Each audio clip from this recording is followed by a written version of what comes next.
What's up guys, welcome back to Tech Phantom. So after months of delays for the ASUS Zenfone 8 series, the ASUS Zenfone 8 series is finally coming to India. So if you are new here, then consider subscribing to our channel Tech Phantom and hit that bell icon so you never miss an update from us. And this time it's the official news regarding the ASUS Zenfone 8. So let's get started.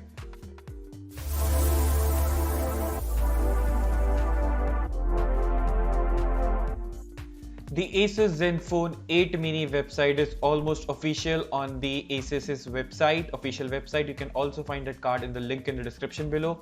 And what's special with this ASUS Zenfone is that it will be coming as a compact flagship for the smartphone industry. Right now we are getting just near to the 7-inch screen display size for the smartphone, and this smartphone is less than a 6-inch of display.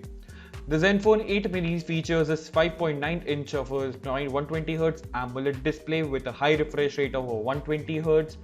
Not to mention that this phone is also very lightweight at 170 grams with all the flagship features which you need, such as the Gorilla Glass Victus on the front and Gorilla Glass 3 on the back with the aluminium frame, and also the IP68 water and dust resistance. Now this is a full AMOLED display, so you can expect punchy black colors, and not to worry for the software also. It runs on the Android 11 and the Zen UI 8 on top of that, with a processor powered by the flagship Qualcomm processor, the Snapdragon 888 5G processor, which is a 5nm processor, and the GPU is also an octa-core of Adreno 660 for this phone. Now for the cameras department, it doesn't feature any kind of flashy cameras or the macro cameras in this phone, and it comes with a dual camera setup with a 64 megapixel as its primary camera and a 12 megapixel of an ultra wide camera which can record a video up to 8K at 24 frames per second.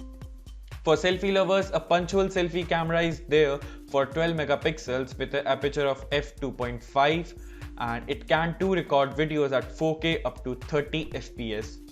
Now if you think that this compact size won't feature a stereo speaker setup, then you are wrong. The phone will feature a stereo speaker setup with even the headphone jack included with such a compact size. The battery of this phone is also decent at a 4000 mAh battery, which is non-removable as we expect from these flagships these days, and the fast charging of 30 watt support, which can charge your phone up to 60% in just 25 minutes. Now the price for the ASUS Zenfone 8 mini, if we talk about the conversion for the ASUS Zenfone 8 mini price for the India, then it will be launching approximate to the 55,000 rupees to 50,000 rupees in India, which will be a major competitive price when compared to the OnePlus 9 series and the OnePlus 9R, and also for the Samsung Galaxy S20 FE and also the Samsung Galaxy S21 FE, which is launching in India very soon. So what do you think about this phone? Let me know your thoughts in the comment section below, and I'll see you in the very next one. Thanks for watching.